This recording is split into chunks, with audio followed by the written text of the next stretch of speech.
मोठी बातमी जालन्यामधून समोर येते। जालन्यात टोळक्याकडून तरुणावर प्राणघातक हल्ला करण्यात आलाय। भोकरदन नाका पोलीस चौकी समोरील ही घटना, हल्ल्याचा व्हिडिओ आता सध्या व्हायरल झालेला आहे। या प्रकरणी पोलीस ठाण्यात तक्रार दाखल करण्यात आली आहे। हल्ल्याचा व्हिडिओ आता समोर येतोय। जालन्यात टोळक्याकडून तरुणावर प्राणघातक हल्ला करण्यात आलाय।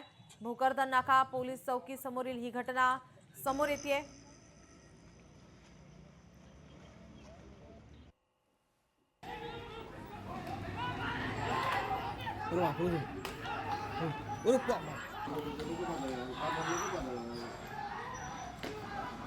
प्रथमतः घाटी रुग्णालयात नेण्यात आलेलं होतं। तिथं प्राथमिक उपचार करून त्यांना नवजीवन हॉस्पिटलला शिफ्ट केलेलं आहे। त्यांच्यावर उपचार चालू आहेत आणि अन्य एका गटातल्या काही युवकांना पण मार लागल्याची माहिती आहे।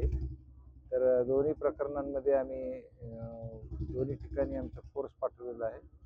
घटनास्थळावर पण फोर्स आहे। RCP पण आमची डिप्लॉय केलेली आहे आणि इथं नवजीवन हॉस्पिटलला आम्ही स्वतः भेट दिली आहे। इथं त्यांची तक्रार घेऊन कायदेशीर कारवाई करण्याची प्रक्रिया सुरू करण्यात आलेली आहे।